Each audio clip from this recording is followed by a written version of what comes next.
Ha ha ha ha ha! Sit down, my friends, and let me tell you a story about an old friend of mine.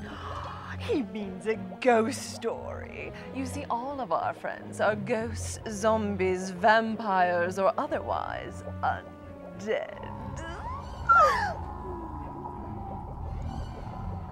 It was during the Douglas County Gold Fever of 1873. A wealthy Denver banker found himself traveling the old stage route to Pueblo, Colorado. Oh, goody! A cowboy story and a ghost story. My favorite.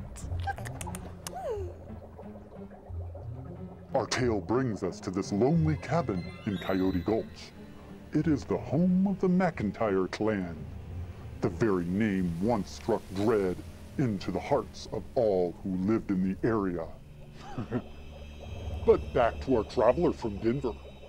Having missed his stagecoach at 20 Mile House Station, he decided to walk the 10 additional miles to the next stop in Russellville.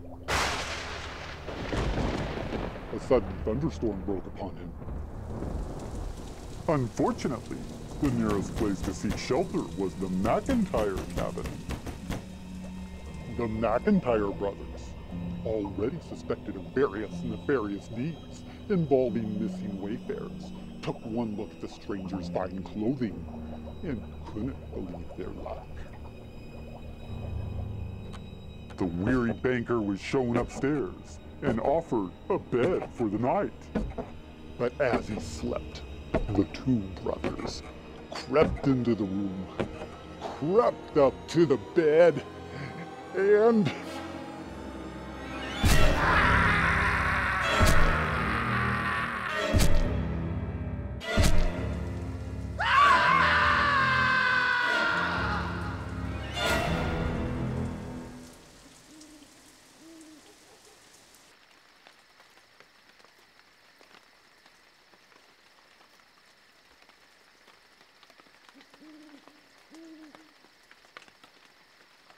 After relieving their supposed guest of his valuables, the McIntyres drugged the body off and buried it out behind the house.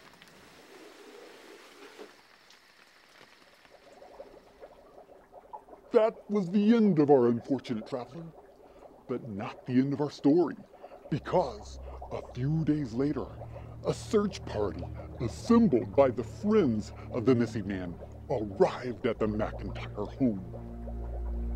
Having followed the victim's trail to this place, they quickly found evidence of the grisly fate.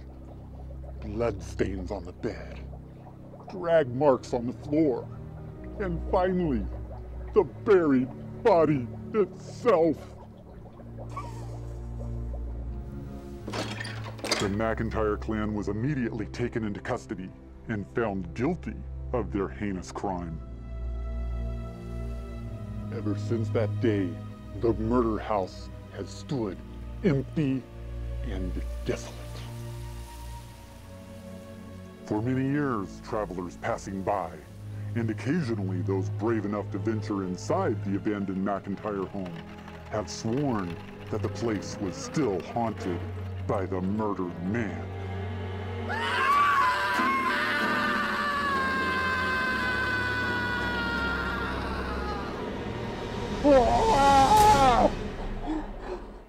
I scared myself. Oh, darling, really? My Norlock does tend to exaggerate just a wee bit. Now, we know that's not quite how the story goes now, is it? Maybe. In fact, no one at the McIntyre cabin has ever claimed to have actually seen a ghost, much less been accosted by one. But that doesn't necessarily mean that the place isn't haunted. For those living along Coyote Gulch, as well as travelers passing through, have claimed many years later that you could still hear the dying man's mortal cry every night, bellowing forth like a banshee's wail from the empty place from which he met his untimely end. Suffice it to say that most travelers don't care to stay in the vicinity for long. And that's not the only cowboy tale that's told around these parts. Nor the only ghost story. For out behind the site where Douglas County High School stands today is a dry creek bed known as Hangman's Gulch, so named since the days of the Old West. Our story begins in 1867, when a homesteader in the Castle Rock area paid a visit to his neighbor.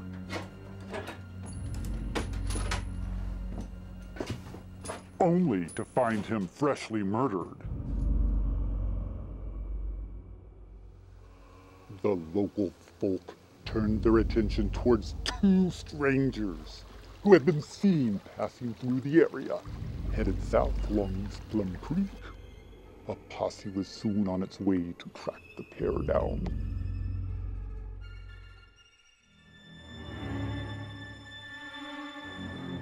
They caught up with the two suspects in the area of Palmer Lake and found them to be in possession of articles belonging to the murder victim. As one all but confessed to the crime, the two men were taken into custody. On the way back north, one of the captives became violent and abusive. That was probably a mistake.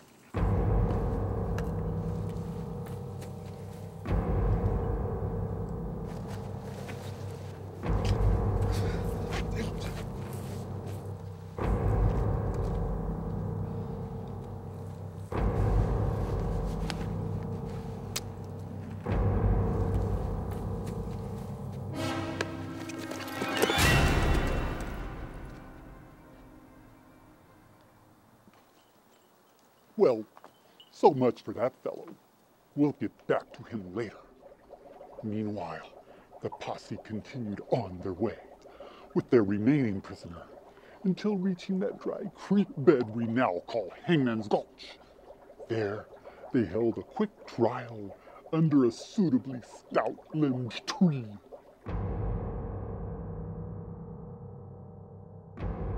The verdict was guilty. What a couple of swingers. The vile murderer was pronounced dead and buried on the spot. But the hanged man didn't stay in his grave for long. It was too lonely for any soul out there in the high plains. Soon, the urge for new blood stirred the dead corpse's murderous spirit to go out in search of new victims.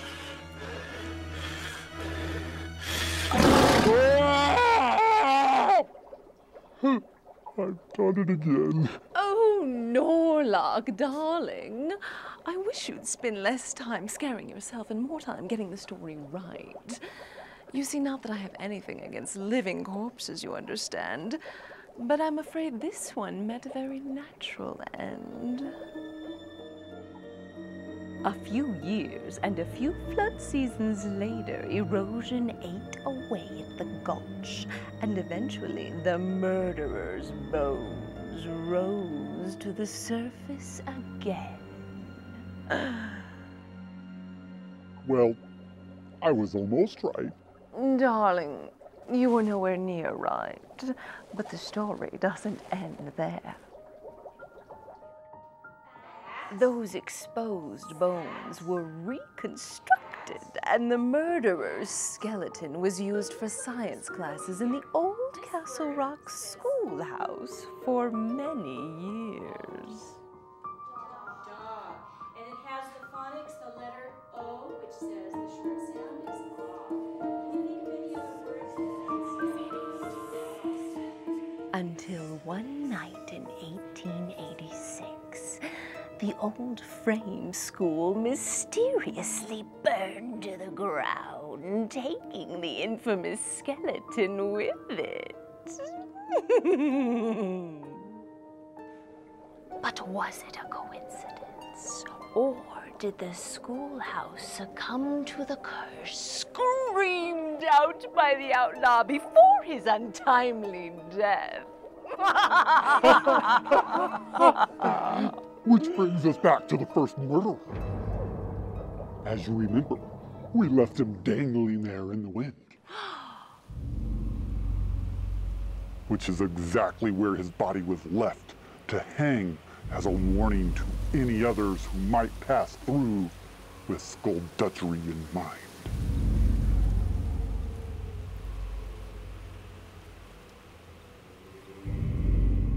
For months, his wails and moans could be heard throughout the countryside as his hideous ghost floated from homestead to homestead in search of the ones who... Darling, there you go again. What? There was no apparition. A very small apparition. No, darling, no. A tiny apparition. No. For months, though, the wives and daughters of the area swore they heard strange moanings in the night.